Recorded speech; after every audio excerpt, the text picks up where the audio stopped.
Ito yung room namin. So, mayroong socket doon. Tapos, may locker.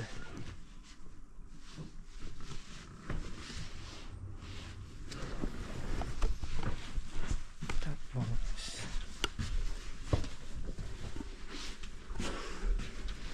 ito na yung guys. Mga rooms din dito sa gilid. Kasi ito yung toilet.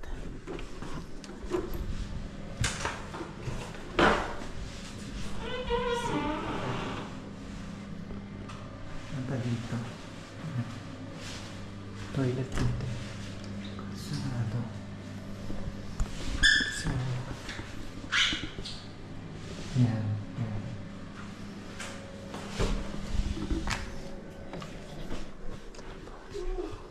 Sa amin. Tapos ito yung shower. Ito siya. Yun na, basic lang.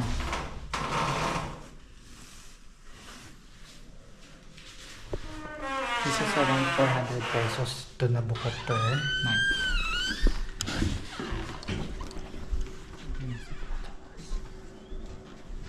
Ito yung reception. Tapos dining.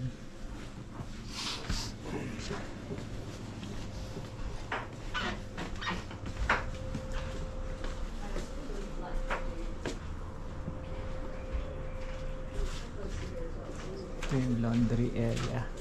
Laundry area. This kitchen.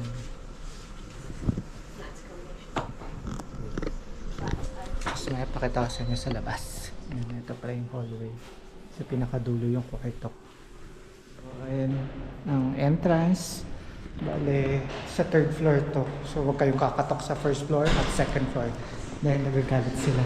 Kaya may mga nakalagay na nga sila. Sinabi na, company office daw yan, hindi daw hostel. So go for the third floor, ha. So ayan yung pinakalabas, nakalagay naman hostel. Ayan,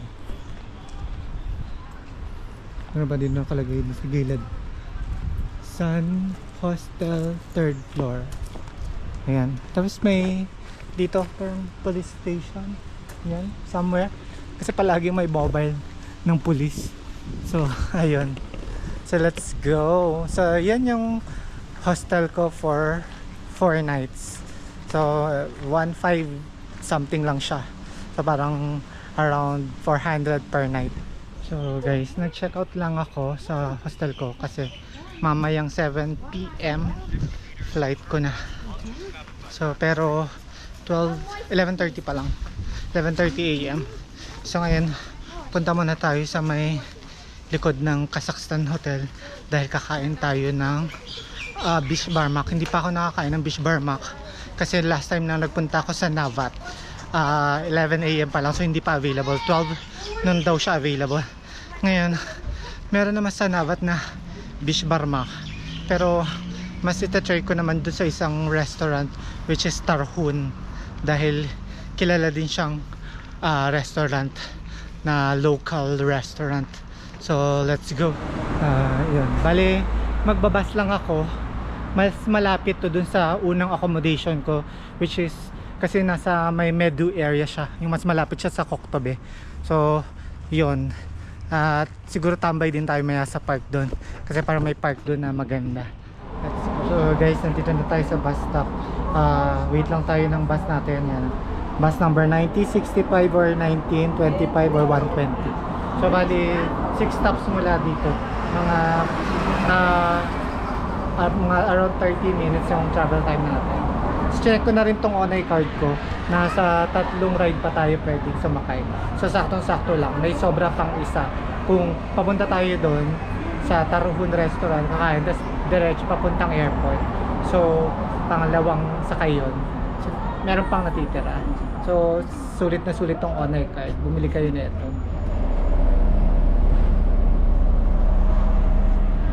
So guys, bumaba na tayo. Ayan, dito lang tayo dyan sa tapat ng Presidential Emirate. Ayan.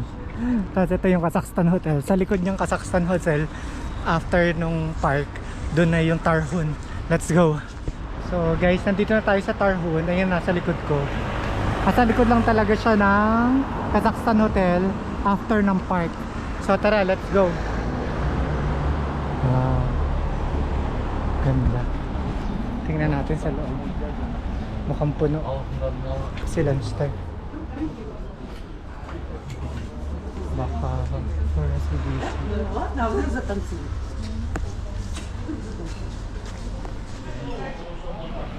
So guys, umorder na tayo ng besh parmak. Ayan, horse meat, saka bread lang. Tapos yun lang muna. Kasi ubusin lang natin 6,000 tenge natin. 6,000 tenge na lang pera natin. So parang 5,100 kasama na yung yung service charge na 10%, parang almost 5,200. So meron pa tayo 800, pili pa tayo. Mukhang wala na tayo mapipili sa natitira. So ayun, yan yan yung mga presyo dito. Libro din.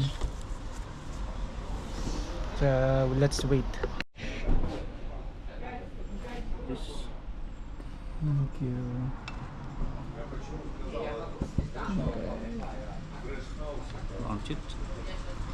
Thank you. Guys, ito na ang ating besh parmak. Yan. May soup. Let's eat. Let's eat, guys.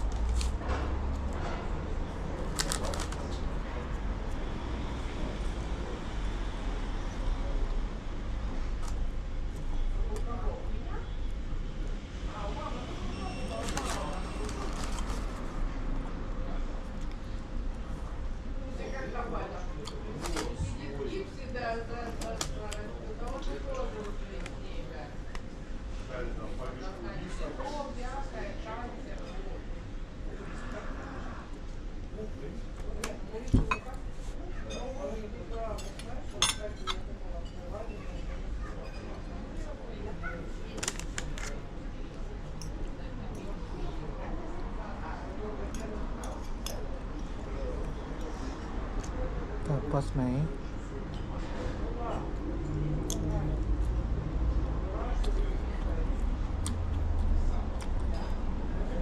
patatas.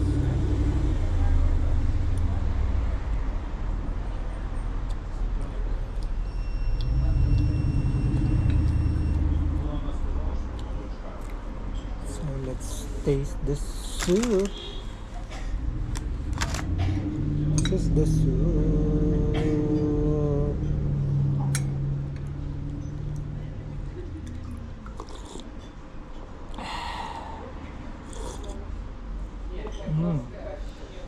Parang baka lang siya, guys.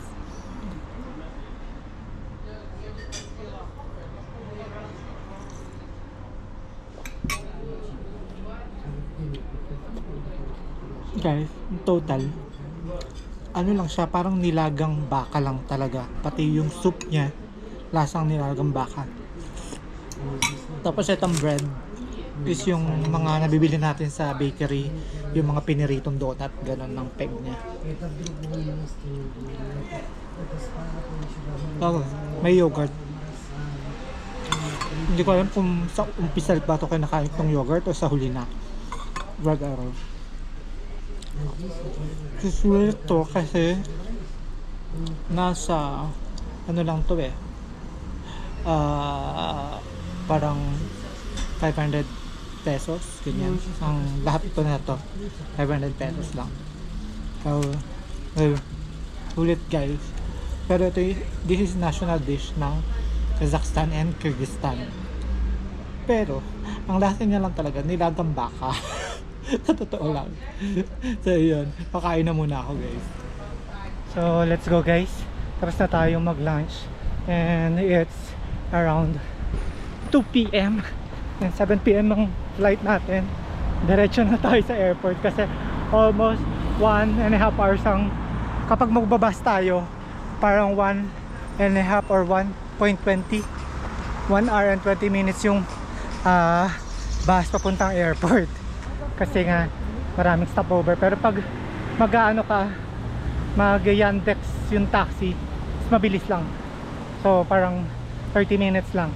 Katulad yung last time na papunta ako mula ako airport hanggang doon sa accommodation ko. Dito din yung accommodation ko, malapit eh. So, see ya. So guys, bumaba na tayo ng bus. Napaka-convenient talaga ng online card. Kasi pati yung bus nila, I think ito na yung Almaty International Airport. Tapos dito lang ako sa likod bumaba na bus. Tapos talagang wala pang 5 minute walk. Nandito na tayo sa terminal na. So tara, let's go inside na. So guys, nandito tayo sa loob ng Almaty International Airport. Isang linggo na mula nung dumating tayo dito. Ngayon, sa second floor yung departure. So, akit tayo dyan. So tara, nandito na tayo sa departure. So yun yung mga airlines, Air Astana. Dito tayo sa AirAsia. Let's go. So hi guys, nakapag-check-in na tayo. Tapos immigration. Immigration nga, tama. Immigration officer. Tapos dito sa yan, security check ng baggage natin. And okay naman lahat. Yung sa check-in nga lang talaga, physical check-in pa din kahit nag-online check-in ka. Kasi mahigpit talaga ngayon. Chine-check, tinitimbang lahat ng dala mo. Yung hand carry mo kailangan 7 kilos. Itong dalawa. Yan. So ayun guys. Ayan na. Dito lang pala ang ano ko. Ang gate 248. Ang lapit lang pagkalabas. Kaliwa pagkatapos ng ng immigration saka baggage check. So ayun. Hintay na tayo dito. Tapos see you na lang sa Kuala Lumpur. Babalitaan ko kayo kung anong meron sa Kuala Lumpur kasi may stopover tayo doon ng mga around 2 hours. Ganon. Sa SIA. Ay, ililibot ko pala kayo dito sa departure area ng airport. So, ayun, syempre may duty free. Tapos merong laruan ng mga bata. Tapos yung mga vending machine. Tapos may KFC doon. Ayan. And may coffee shop dito. Costa Coffee. So tara, lakad pa tayo guys. Ayan o, KFC. Tapos duty free ulit. Tapos Urban Traveler. Okay, ang mahal ng patong ni doble halos. Kasi yung Kazakhstan na chocolates $5 dito. So bale kinakalabasan 2,300 tenge. So sa small na department na grocery, isa na siya 955 lang. So times 2 plus, hindi lang times 2, more than times 2 ang itinaas. Ayan o, Boss Cakes, Stay Free, Michael Kors. Ayan. Kasi ito yung gate namin. Kasi may mga charging port yung mga nakataas. Yung mga high chair. Meron doon mga charging port. Sa ito relay. Ayan lang.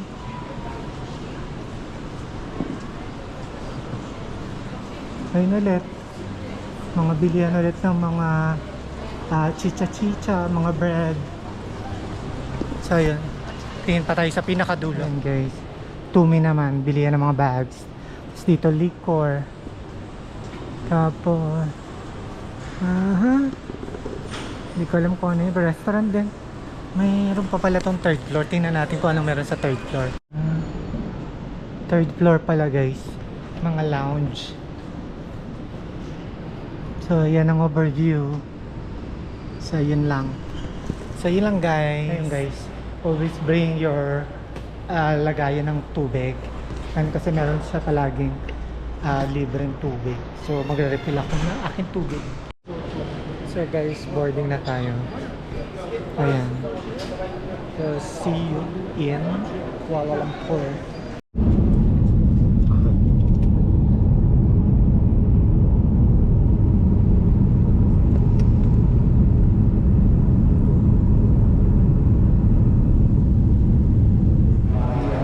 So guys, dito tayo sa Kuala Lumpur International Airport. may layover tayo ng 2 hours dito. So, punta lang tayo sa, hindi na tayo lalabas ng immigration. Fly through lang tayo. So, tara, let's go. Okay, it's 5:36 pa lang dito sa Malaysia. Hanapin lang natin yung nakalagay na international transfers. Doon. So yun, dire-diretso lang daw, international transfer. Let's go. So guys, yun, transfer counter. So dyan lang tayo. Let's go. So guys, ayun ang plate natin, AK0582 Q19. So nandito lang tayo sa may parang duty free area. So kakalagpas lang natin dun sa transfer check. Balik tiningnan lang yung iniscan yung ticket na, yung boarding pass na binigay dun sa Almaty. Tapos yung passport check din. So tara. Pero may 2 hours pa nga tayo dito. Ano lang tayo muna, libot-libot muna tayo. Kasi para ipakita ko sa inyo kung anong itsura dito. Nanggaling na ako dito dati nung nagpunta kami Singapore kami nagland, tapos nag-exit kami ng Malaysia. So yun, yun lang itsura. So dahil madaling araw, ang dami natutulog. Ayan, may mga relax charging station. So ayan guys, nag-refill lang tayo ng ating water. Usually ang mga refilling ng water is malapit sa CR o sa tabi ng CR. So let's go. Punta naman tayo sa kabilang side. Doon guys, may Costa Coffee, Furla, Lacoste, Michael Kors, kaso sarado. Tapos dito naman mga Little Malaysia. So Malaysian delicacies dito. Tapos dito pero parang mga, ayan, food court yun. Mga noodles, ayan.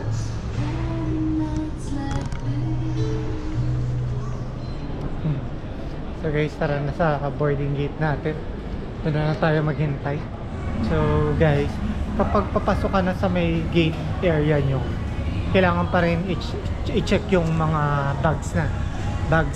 So ini-x-ray pa rin. So yung tubig, tinapon ko ulit. Tapos kumuha na lang ulit ako dito sa paglabas na ng dun sa security check. Meron namang mga kuha na ng tubig. Kasi ito yung tsura dito. Ayan o, may Taste of India, may mga kainan. Meron ulit mga Little Malaysia, bilihan ng souvenirs. Tapos yan, ang haba nito guys. Basta yun, halo-halo. Marami pa rin mga store dito sa loob. So kung hindi kayo nakabili dun sa may doon, pwede ka naman dito mamili sa loob. So see ya. So guys, boarding na tayo. See you in Manila.